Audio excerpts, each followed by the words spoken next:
कि उस गठबंधन में कितने मुस्लिम रहनुमा थे, आप ये सवाल ये कितने शेड्यूल कास्ट के लीडर थे, सवाल ये है। गठबंधन का मतलब ये नहीं कि शेर का भाई बघेरा, एक कुदैन और दूसरा तेरा।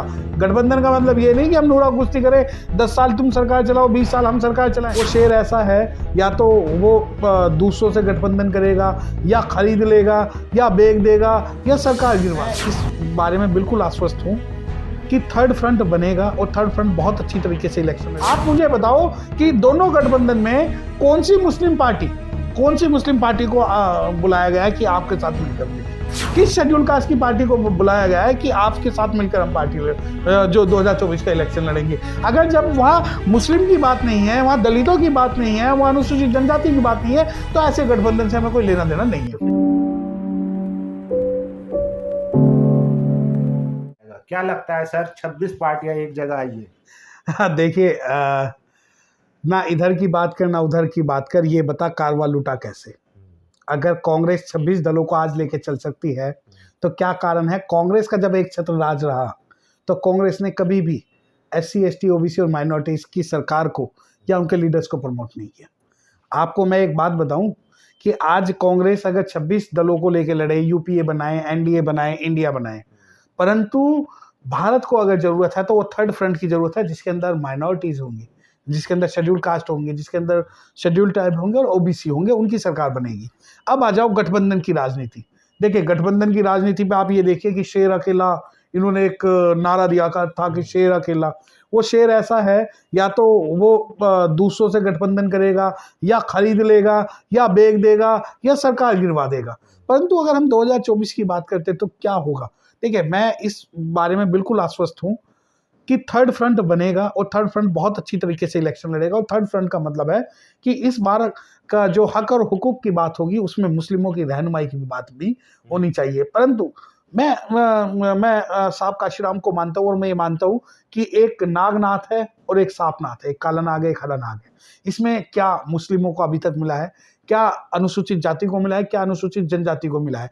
क्या इस बार कोई ऐसा गठबंधन बनेगा जिसके अंदर SC ST OBC जो प्रमुखता से आएंगे? और ये हर लोकसभा इलेक्शन में, जब भी लोकसभा इलेक्शन होते हैं, हर लोकसभा इलेक्शन में ये निकल के आता है कि भाई कांग्रेस और BJP के भी अलावा। और मैं आपको बता दूं, भारत की लोकतंत्र की सबसे अच्छी बात यह है कि भारत के अंदर एक छत्र राज, चाहे कांग्रेस का रहो या BJP का रहो, इसके अंदर लोकतंत्र के अंदर जमहूरियत को, जो जमहूरियत है उसको प्रायोरिटी मिलती है, और उसकी सरकार बनाने की जो जज्बा है वो हर लोकसभा SC ST OBC और माइनॉरिटी के सवाल पर भी आएंगे, क्योंकि अपोजिशन ने इंडिया नाम रखा है अपने अलायंस का, लेकिन उसमें कोई भागीदारी नहीं दिखती है as a political party. Representation leader कह सकते हैं आप, लेकिन सर जो प्रधानमंत्री कहते थे कि एक अकेला काफी है, अब उनका बयान आया कि जो चोरों की जमात है, जो करप्शन खोरों की जमात है, वो बेंगलोर में जमा हुई है, वो सारे एक जैसे हैं। देखिए, मुझे एक बात बताओ, मुझे दूसरे की थाली से क्या लेना? अगर मोदी कुछ बोल रहे हैं, उसका अपोजिशन कांग्रेस कर रही है, ये हमारी लड़ाई नहीं है। आप ये देखिए कि उस गठबंधन में कितने मुस्लिम रहनुमा थे, आप ये सवाल ये है। कितने शेड्यूल कास्ट के लीडर थे, सवाल ये है। गठबंधन का मतलब ये नहीं कि शेर का भाई बघेरा, एक कुदैन और दूसरा तेरा। गठबंधन का मतलब ये नहीं कि हम नूरा कुश्ती करें, 10 साल तुम सरकार चलाओ, 20 साल हम सरकार चलाएं। गठबंधन का मतलब ये है कि सभी को उसके जिसकी जितनी संख्या बारी, उसकी उतनी हिस्सेदारी। आप मुझे बताओ कि दोनों गठबंधन में कौन सी मुस्लिम पार्टी को बुलाया गया है कि आपके साथ मिलकर इलेक्शन, किस शेड्यूल कास्ट की पार्टी को बुलाया गया है कि आपके साथ मिलकर हम पार्टी जो 2024 का इलेक्शन लड़ेंगे। अगर जब वहाँ मुस्लिम की बात नहीं है, वहाँ दलितों की बात नहीं है, वहाँ अनुसूचित जनजाति की बात नहीं है, तो ऐसे गठबंधन से हमें कोई लेना देना नहीं है। तो फिर ये लोग जो कह रहे हैं कि इंडिया बचाने की बात है, संविधान बचाने की बात है, तो उस इंडिया में क्या ये लोग नहीं आते? ना, देखिए, मैं आपको बिल्कुल बात बता दूं, इंडिया और संविधान दोनों एक अलग चीजें हैं। संविधान इंडिया से बड़ा है और इंडिया छोटा है। अगर आप संविधान बचाने की बात करेंगे तो इंडिया अपने आप बचेगा, क्योंकि आर्टिकल 1 जो संविधान का वो कहता है कि जो यूनियन ऑफ स्टेट्स होगा वो इंडिया होगा।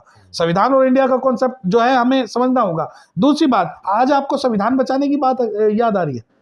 कांग्रेस वो पार्टी है, मैं आपको बता दूं, शायद मुस्लिमों ने स्ट्रक्चर कमेटी नहीं पढ़ी, शायद आपको ये नहीं पता कि भारत की सबसे पुरानी पार्टियों में से एक मुस्लिम लीग पार्टी है।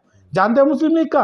और अगर आप ओपनली आज मुस्लिम लीग का समर्थन करोगे तो लोग ये कहेंगे कि ये जो है आतंकवादी पार्टी का समर्थन कर रहा है। ठीक है, मैं कहता हूं कि अनुसूचित जाति की सबसे बड़ी जो पार्टी है बहुजन समाज पार्टी है, और अगर मैं बहुजन समाज पार्टी का पक्ष रखता हूं और आप मुस्लिम लीग का पक्ष रखते हैं तो मुझे ये लोग जातिवादी कहेंगे, आपको ये आतंकवादी कहेंगे। तो जब जमहूरियत की बात है, लोकतंत्र की बात है, तो क्या कारण है कि डिबेट के अंदर आप सिर्फ कांग्रेस और बीजेपी को ला रहे हो? मैं नहीं लाता। चाहे मेरी सरकार, चाहे हमारी सरकार 10 साल ना बने, 15 साल ना बने, लोकतंत्र की चक्की बहुत बहुत मंदी चलती है, परंतु पिछती अच्छी है। आज जब ये गठबंधन बना रहे हैं, ये इनकी नूरा कुश्ती है।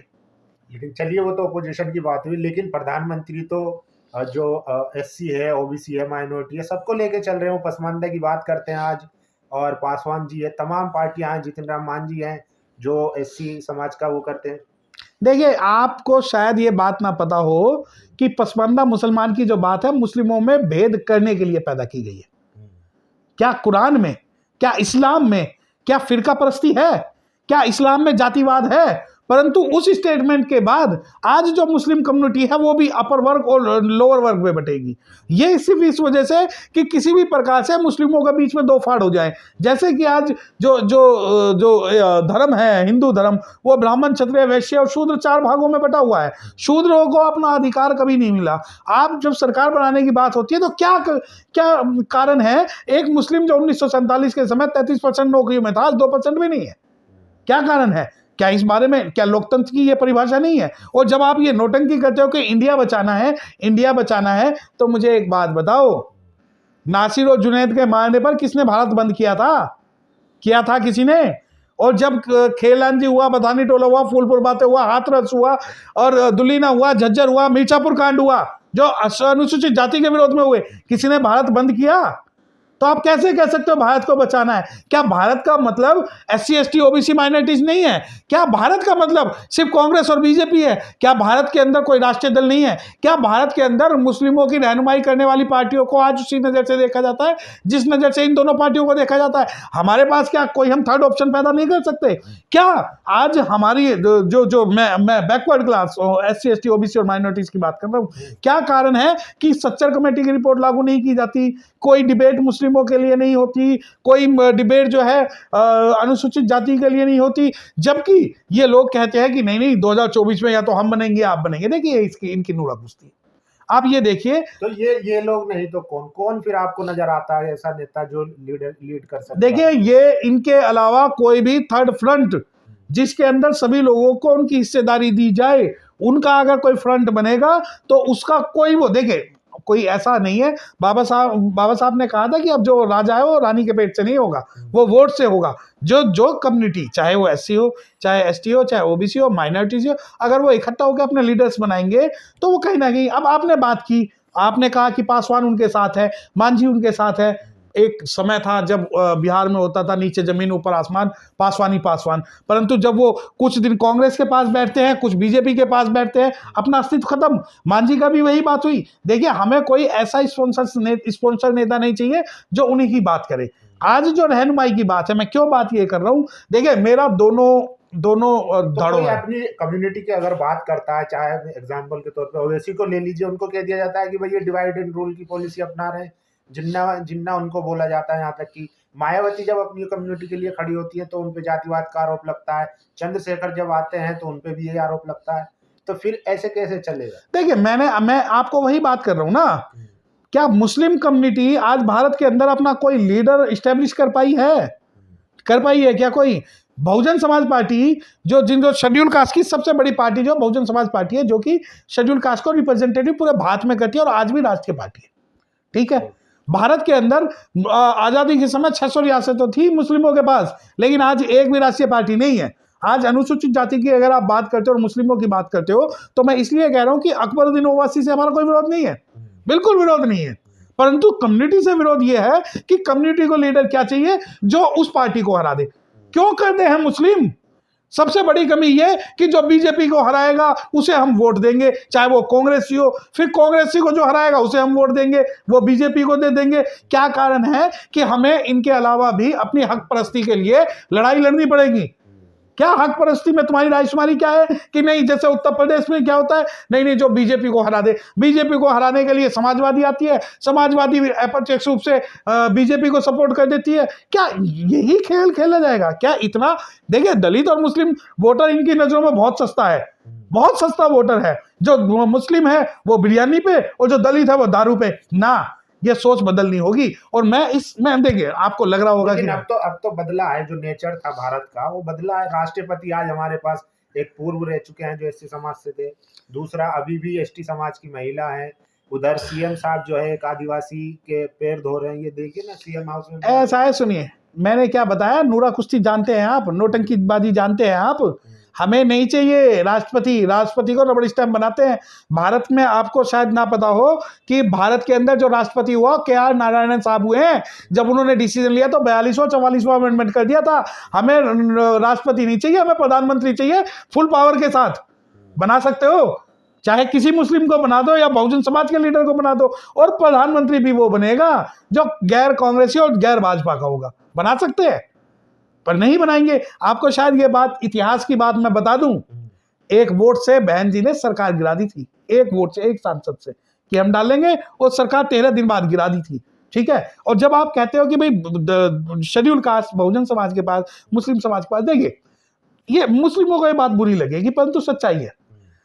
सिर्फ ये जो है, सिर्फ इनके जो बीजेपी को हरा दे उसे नहीं जिताना, हमें अपनी भी अस्मिता बनानी है, जो रहनुमाई करे, जो मुस्लिमों को बचाए, मुस्लिमों की राष्ट्रीय पार्टी बने, मुस्लिमों की बात करे, सिर्फ इस डर से कि हमारे ऊपर जो है हमला नहीं होगा, अत्याचार नहीं होगा, तो इसलिए फलाने को जिता दो, ढिमकाने को हरा दो। ना, ये फलाना और ढिमकाना नहीं चाहिए। अगर आपको, मैं खुल के कहता हूँ, लेकिन जब मुस्लिम एक जगह होता है या अपने लीडर को चुनता है तो फिर मीडिया जो है हिंदू मुस्लिम में लग जाती है कि देखिए उसको एडवांटेज मिल रहा है, मुसलमान एक हो रहे हैं, मुसलमान कितने 20%, तो पूरा 80% समाज एक साथ हो जाएगा। देखो ऐसा है, इस बात का भी तो डर रहता है। देखो मेरी बात सुनो, मुझे नहीं पता कि ये किस डाटा के आधार पे आप कह रहे हो। साहब काशीराम एक बात कहते थे कि जब हम अपनी यूनिटी दिखाते हैं तो हम लोग चाहे एक हो ना हो, वो सारे एक हो जाएंगे, समझे? तो मुस्लिम आज तक इस बात को नहीं समझ पाया। मेरी बात सुनिए, 80% किसको 80% बोल रहे हैं? किसको? मीडिया चलाता है। नहीं, किसको 80%? नहीं है शेड्यूल कास्ट उनके साथ कभी भी, नहीं है शेड्यूल ट्राइब उनके साथ कभी भी। जो schedule tribe, schedule caste, schedule tribe और ओबीसी जो है मोर देन 50% है, नहीं है उनके साथ। मैं खुल के कहता हूँ। आप कहोगे कि नहीं ये जो बहुजन समाज पार्टी के लोग हैं ये तो हवा की बात करते हैं। हाँ है। जब साहब काशीराम, जानते हैं ना नाम, साहब काशीराम जब इलेक्शन की 1984 में शुरुआत की थी तो ये लोग कहते थे ये एक विधानसभा नहीं जीत पाएगा। उन्होंने 4 बार सूबे की मुख्यमंत्री एक शेड्यूल कास्ट को बना दिया, और उस कम्युनिटी को बना दिया जो 3000 सालों में कभी राजपाट में नहीं रही। मुस्लिम क्यों नहीं? जिसने एक छत्र राज किया भारत के अंदर, जो आजादी तक यहाँ राजे रजवाड़े रहे, जो जिनके पास अथाह धन संपदा रही। आज क्या कारण है? बस इस डर के कारण कि वो जो है मुस्लिम नेता को आतंकवादी बता देंगे, हम उसका सपोर्ट नहीं करेंगे ना। ये गलती है। मैं खुल के कहता हूं, आपको चाहे कितनी बुरी बहन जी लगती हो, चाहे आप कितनी ही बुराई कर ले, मुझे पता है कि बहन जी ने एक वोट से पूरे भारत की सरकार गिरा दी थी और 4 बार सूबे की मुख्यमंत्री बनी। और 4 बार सूबे की मुख्यमंत्री बनने में एक शेड्यूल कास्ट और मुस्लिम के ऊपर आप बता दो कि इस मुस्लिम के ऊपर यह हुआ। भारत के अंदर अगर मदरसों को रेगुलाइज सबसे पहले किया कि तो बहुजन समाज पार्टी ने किया। उर्दू को जो राज्य की भाषा बनाई वो बहन कुमारी मायावती ने बनाई। उसके अलावा जो सबसे बड़े लीडर बनाए मुस्लिम समाज के, वो उत्तर प्रदेश के अंदर बहन कुमारी मायावती ने बनाए, और जो डिप्टी सीएम थे वो मुस्लिम कम्युनिटी से, वो बहन कुमारी मायावती के थे। तो मुझे हेजिटेशन नहीं है। मुस्लिम को हो सकता है कि हमें आतंकवादी बोल देंगे या हिंदू मुस्लिम कर देंगे, ये उनकी समस्या है। मेरी समस्या ये नहीं है कि मुझे बीजेपी और कांग्रेस ना, मेरे पास लीडर है, आपके पास लीडर है, परंतु यह है कि उन्हें लगता है कि नहीं खुल के बोलेंगे। यही बिल्कुल सही बात है। मुस्लिम आज डरा हुआ है। मुस्लिम डरा हुआ क्यों है? क्योंकि उन्हें ऐसा लगता है कि नहीं, समस्या की जड़ ये है कि अगर हम बोलेंगे तो जेल में डाल देंगे। बिल्कुल डाल देंगे, बिल्कुल बुलडोजर भी चलाएंगे, जेल में भी डालेंगे और सब चीज करेंगे। शहीदों की कब्र पे लगेंगे हर बरस मेले, वतन पे मिटने वालों का यही बाकी निशा होगा। तो आप क्यों, जब मैं आपसे बात करता हूं कि क्या कारण है कि हम और आप मिलकर सरकार बनाने की नहीं सोच सकते? बिल्कुल सोचेंगे, सरकार बनाने की बात भी करेंगे, सोचेंगे भी, सपने भी लेंगे और उस पर काम भी करेंगे। आप चाहे हमें जातिवादी बोलो, चाहे हमें आतंकवादी बोलो, चाहे हमें मुंगेरी लाल के सपने बोलो, चाहे हमारे पास रिसोर्सेज ना हो, हमारे पास वोट है, और वोट का हथियार जो है वो तख्त और ताज लेने के लिए हमें बाबा साहब डॉक्टर भीमराव अम्बेडकर साहब ने दिया। चलिए, शुक्रिया सर हमसे बात करने के लिए। तो आपने सुना, सर जो है वो थर्ड फ्रंट के फेवर में है, ताकि जो कांग्रेस सालों से राज करती आई है, बीजेपी 10 साल से राज कर रही है, और सबने हालत देखी है देश की कैसी है। तो वहीं दूसरी तरफ जो SC है, ST है, OBC है, माइनॉरिटी है, उनकी लीडरशिप में थर्ड फ्रंट बने जो देश को नया नेतृत्व दे। बाकी आप लोगों की क्या राय, अपनी राय जरूर दीजिए। शुक्रिया।